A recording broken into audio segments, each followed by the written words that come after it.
What do you get when you cross the Incredible Hulk with Wolverine? You get a Hulkverine, of course. And if that idea has your interest piqued, then here's why you should be reading Weapon H.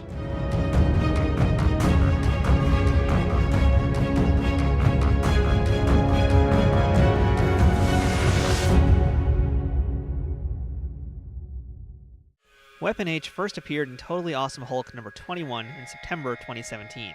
Created by Greg Pak and Mike Deodato Jr., mercenary soldier for hire Clayton Cortez went rogue on a mission where he was hired by a company called Eagle Star to kill villagers getting in the way of big evil corporation Roxxon's pipeline work. Not very cool at this decision of killing innocent people, Cortez instead took out his own team, but was captured and experimented on courtesy of the Weapon X Project's Batch H division.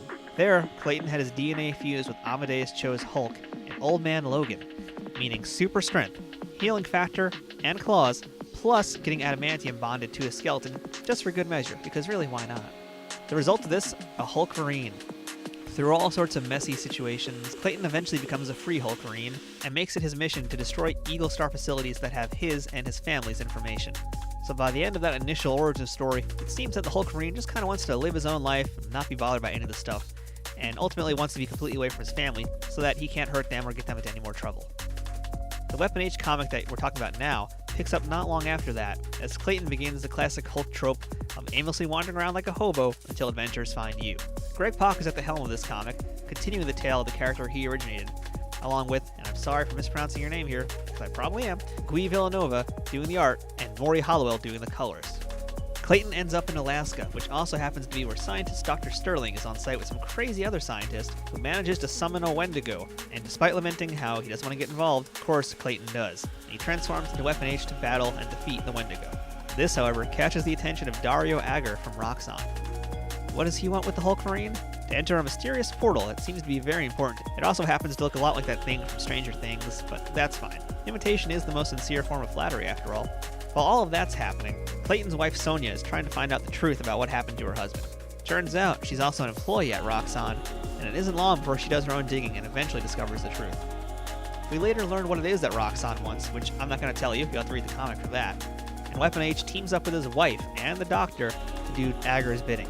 He also joins forces with a brood-human hybrid named Blake, mercenary Titania, a spawn of Man-Thing who has been bioengineered with the same abilities of Groot, and everyone's favorite Cronin, Korg, to deal with whatever is on the other side of that portal, which again, I'm not going to spoil for you guys, you gotta read this to find out what happens. Unlike the Hulk, Clayton does not transform into the Hulkverine because of anger, but more so a sense of love and honor. A big part of the book is this transformation of Cortez, a person who initially just wants to keep his head low and stay out of the way, into how he realizes that, as with all Marvel characters, with great power comes great responsibility. Weapon H did not want to be a superhero, but it was thrust upon him, and his sense of honor is just as big as the Hulk himself. So really, there's no choice for him other than to be the Hulkverine.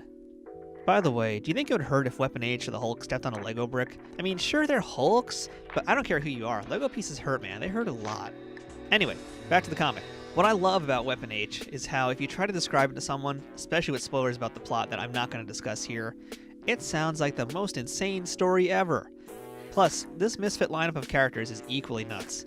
I mean, Weapon H is already a mashup that sounds like a fanfic gone horribly wrong, but you've also got a Man-Thing with Groot powers, a brood dude, and a giant woman. Weapon H has the kitchen sink and then some. And let's not forget that whole Stranger Things portal that I mentioned before. There's a lot of exciting action in the books with a very good story that's super easy to get into. I literally picked up this book based on how silly I thought the premise was, but it wasn't long before I was singing my praises of this comic to anyone within earshot. Something as goofy in theory like this should not be this good, and yet it didn't just go above my expectations, it set them for future comics. Sadly, Weapon H just ended with a 12-issue run, but fear not, because the story continues in, yeah, you guessed it, Hulkverines. Yes, this is the real title, and yes, I will be reading that when it comes out. I don't think Weapon H will have the runaway popularity of a character like Deadpool, but I wouldn't be surprised if he suddenly showed up in some of the animated Disney shows, or crossed over into more mainstream titles. The Hulkverine is one of the most creative characters in the current modern lineup, and this series proves that there's a great deal of versatility and depth to him, which means he could be definitely showing up in a lot more books very soon, and I wouldn't be surprised if he does become a lot more popular over the next year or so. So I recommend getting in now on the ground floor, because Weapon H can only get crazier as the story goes on. I'm Matthew from Nerd News Today, and that's why you should be reading Weapon H.